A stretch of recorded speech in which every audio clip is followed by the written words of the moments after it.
Hello everyone and welcome back to another AFK journey video. In this video we have the new heroic gauntlet for this week, which is the sharp blue marksman. And I do apologize, I'm basically sick right now, and so that's why my voice might sound a little bit weird. So how this heroic gauntlet is going to work, it will stack up to 15 times, and then on the 15th stack it is going to instantly defeat your hero. And that is why having a hero that can revive itself like Thorin are going to be really good options. So people have said that this heroic gauntlet honestly is not too difficult to deal with, but we're going to try some different team options that using heroes which a lot of people would have built up on their account. For example, Odie, Lily May as well. These are heroes a lot of people would have built, and then we're just going to try to complete the factional synergy with other good supports like maybe Coco, and we can go for Mikola. Maybe something like, we could, yeah, do it with the surging spell. Let's go ahead and try this and see what happens. So, Mikola will become invincible on when she draws below 30% health. That's why I wanted to see whether she can tank out the heroic gauntlet here. So, difficulty 5 doesn't look difficult. Like, if you have enough damage, you're just gonna burst through before the boss is basically able to do anything. 43 billion damage, so that seems very easy, right? Let's go ahead and move on to difficulty 6.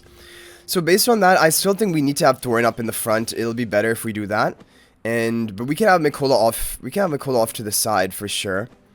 Or we could do something like this. Then Thorin is going to be taking the aggro of the heroic gauntlet, which is really what we want, because even if he does get killed, he'll be able to revive himself.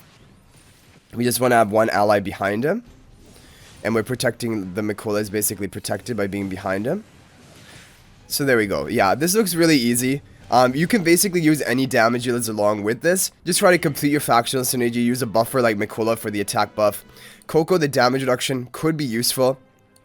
She's just usually the first thing that comes to mind when you are thinking of a support for one of these comps.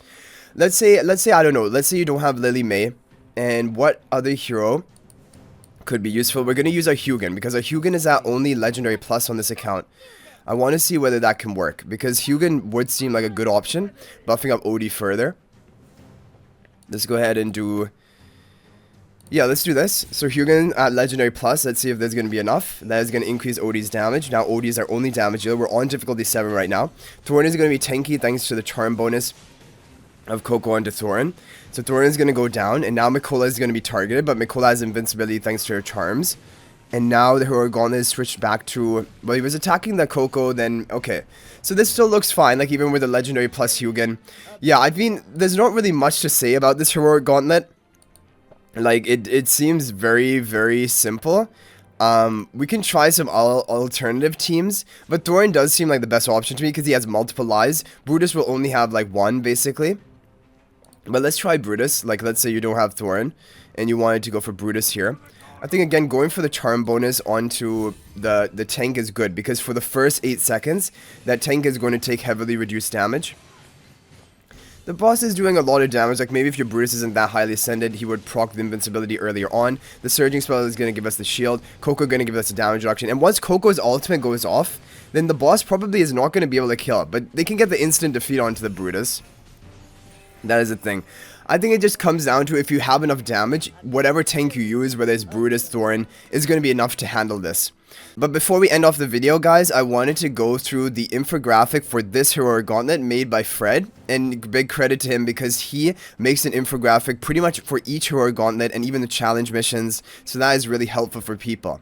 As you can see here, there are 9 different teams that he's recommending. A lot of them are using Surging Spell, so that is a recommended artifact generally always for heroic gauntlet. Harmonic can also work.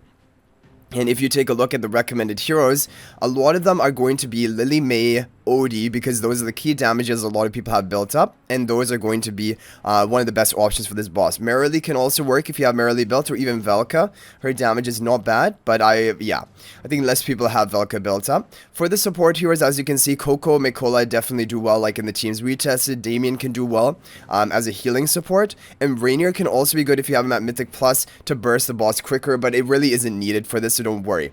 And then as for the tanks, you can see the tanks which have a lot of survivability. For example, Thorin with the revives, Almas with the Once he draws below 30% health, he moves to the back line, so he's not actually going to be killable. And then Fresto, who's very tanky, and the Illusion can resummon himself, and the Illusion is the first one to be targeted by the boss. So anyway, guys, hopefully this is helpful. Hopefully with these teams, or the teams that we showcase, you will be able to get all 7 difficulty clear. I don't think it should be too difficult, but here is a quick video just to help you out. So anyway, guys, thank you for watching. If you're not already subscribed to our YouTube channel, smash that subscribe button. We're on the road to 20,000 subscribers. Let's hit it before the end of the season. Also, guys, feel free to join my AFK Journey Discord server. There's a link to that in the description of this video. I look forward to chatting with you guys there. But thank you for watching. I'll hopefully see you in the next video. And until then, everyone, peace out for now.